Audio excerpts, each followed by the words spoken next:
morning, everyone.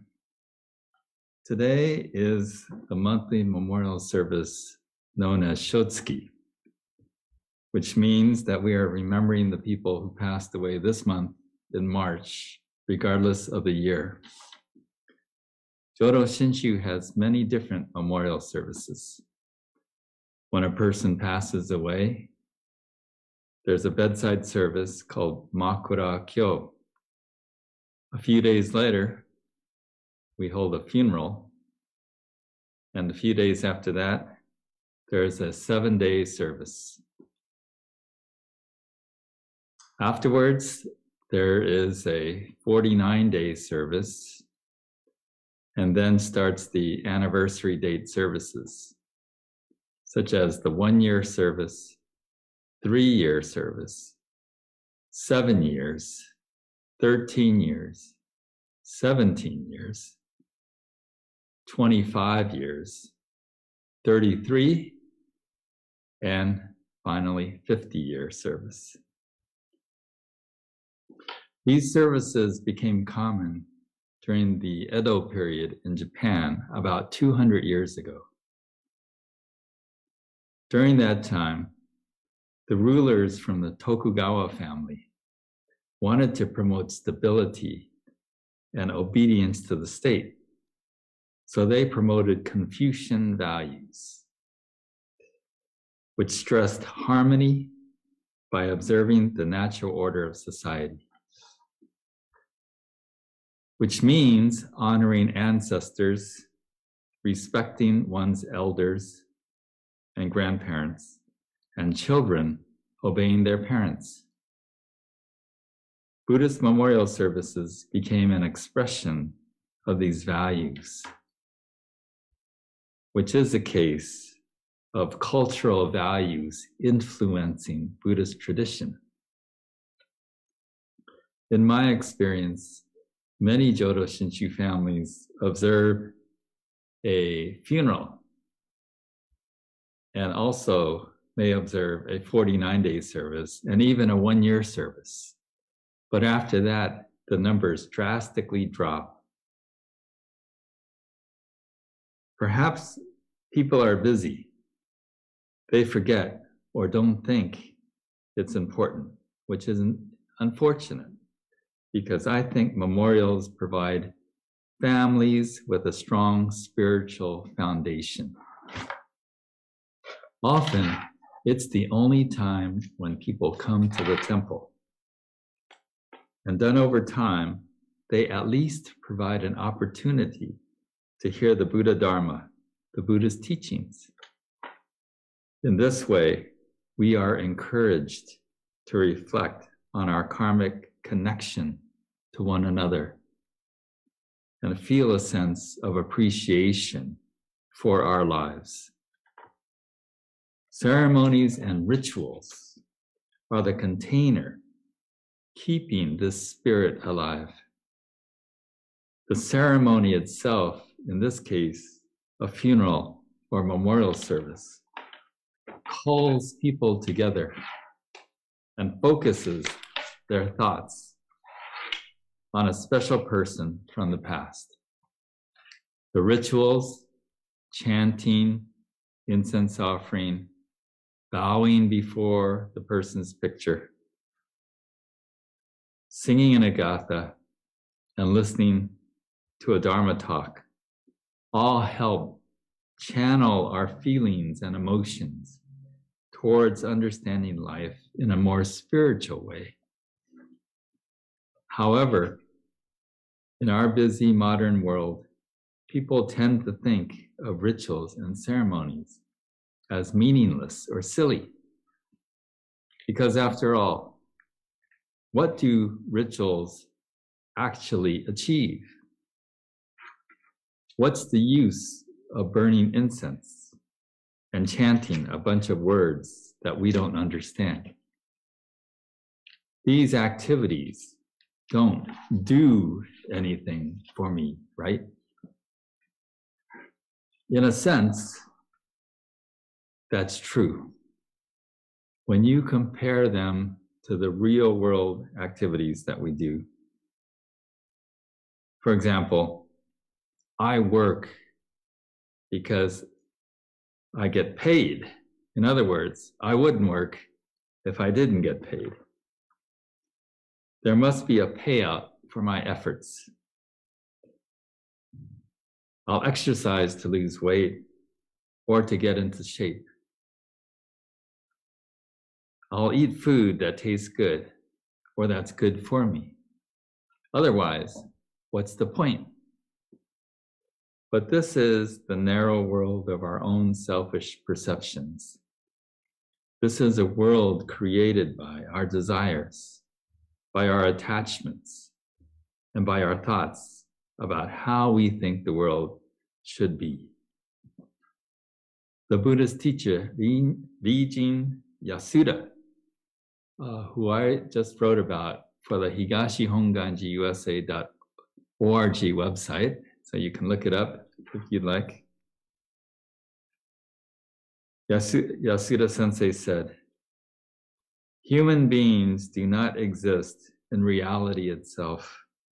Rather, they function within the context of their interpretation of reality.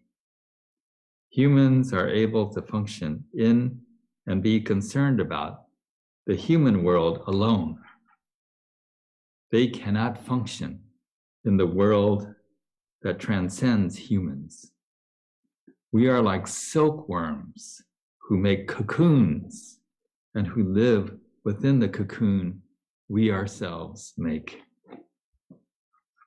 Like Reverend Yasuda said, I think most of the time we live in this cocoon of a world, but when we face a crisis in our lives, especially when someone close to us passes away or we ourselves face death, then suddenly cracks appear in this cocoon, and suddenly the world that we thought we knew falls apart.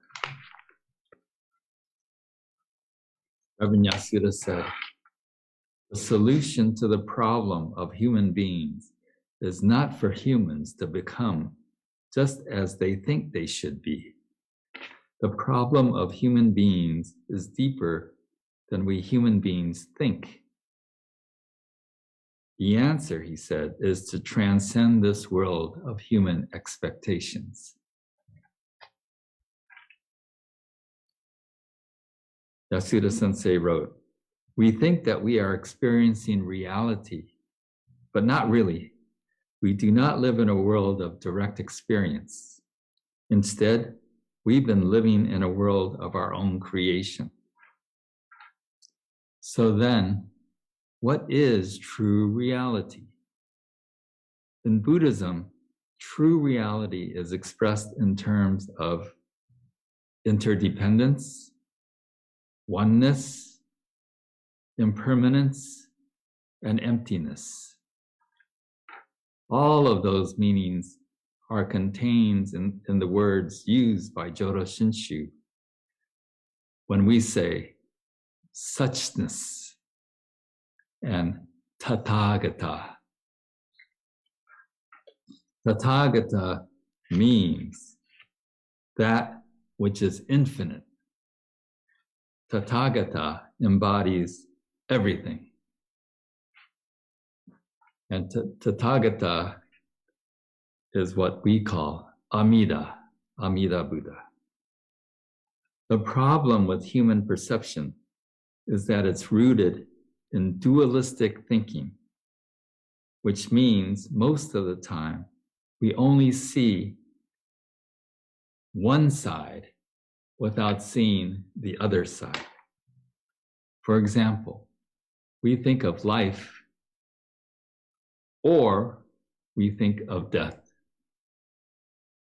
When we see form, we think of life. When that form disappears, we think of death. That's why we become sad or depressed. We see life as limited and short. We don't see life that is infinite and eternal. Yasuda Sensei says, the name Namu Amida Butsu is not an object with form. Rather, it refers to a relationship, the relationship between that which has form and that which is formless. It is the relationship between time that is limited and time that is eternal. The two are always connected, which means they are always one. Buddhist masters from the past tell us that our thinking gets in the way. Our thinking, the way we see and experience the world, is heavily based on dualism, dividing up and choosing one thing over another, and not seeing life as connected and one. I think this is how rituals and ceremonies can help. About 2 weeks ago, a woman who several years ago stopped coming to the temple suddenly contacted me, explaining that her husband, whom I have never met, was dying. She didn't know what to do and wondered if I would come visit him. Usually when people tell me that someone is sick, that usually means the situation is dire. So I immediately went to her house. The woman greeted me and brought me into a bedroom where her husband was lying on a bed. The man was awake, but fading in and out of consciousness. Other family members stood around the bed, looking distraught and sad. I sensed they felt helpless to do anything.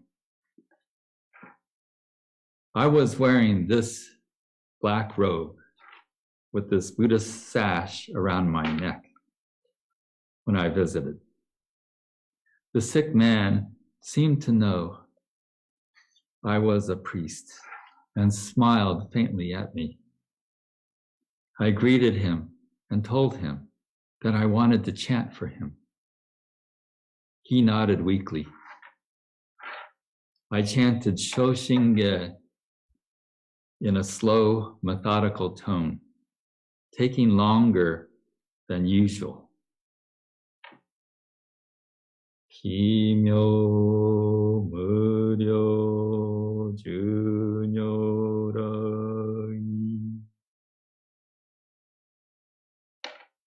The family members quietly listened. At the end of it, I rang a small bell and slowly recited Nembutsu, Namu Amida Butsu. Namandabu,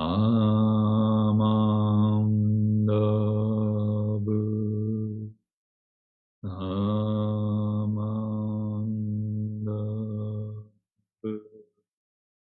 Namandabu.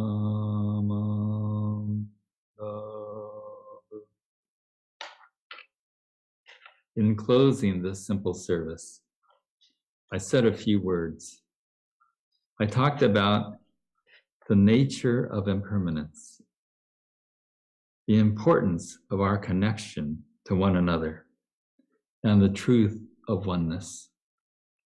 How in this world of impermanence, there remains an eternal connection with all.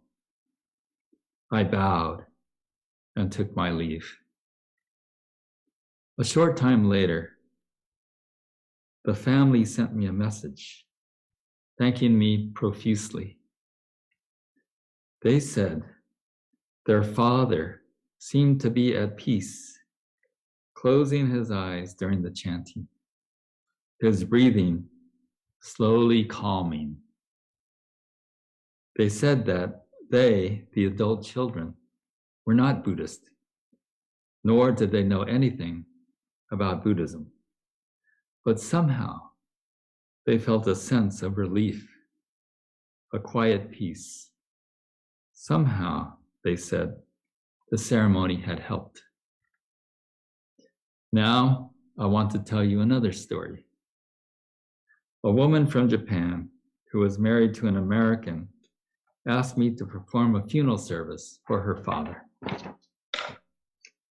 The ceremony was to be at her house, high in the Berkeley Hills, a beautiful house with a grand view of the bay and the Golden Gate Bridge.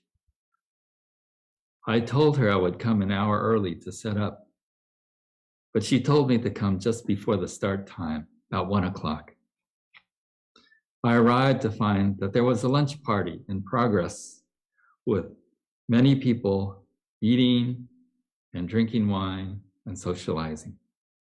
I quickly set up a small altar, then told the woman I was ready to start. I began chanting, and a few family members offered incense before the altar. I finished chanting, rang the bell, and recited the Nembutsu, Namu Amida Butsu. I was about to stand up to give a Dharma talk when the woman abruptly announced, "Okay, we're finished with the service. Please, everyone, get some food." I was shocked, but I knew that in Japan, many people who are not religious feel that they fulfill their obligation to the deceased just by holding a Buddhist service. To me, this service had no meaning. In Buddhism, any service is an opportunity to hear the Buddha Dharma or Buddhist teachings. These teachings ask us to reflect on our lives and to deepen our understanding of who we are and what this life is all about. We are encouraged to follow this path through rituals and ceremonies, especially by listening to the Dharma. In this way, our everyday thinking is challenged, shifting our perspective and gaining a new way of seeing the world is key. When rituals and ceremonies are done without meaning, how we think and experience the world remains unchanged. From our Buddhist tradition, we have received a precious gift in this form of rituals and ceremonies, which help us transcend the world we don't understand or appreciate. This is how we see that which is formless and sense time that is infinite.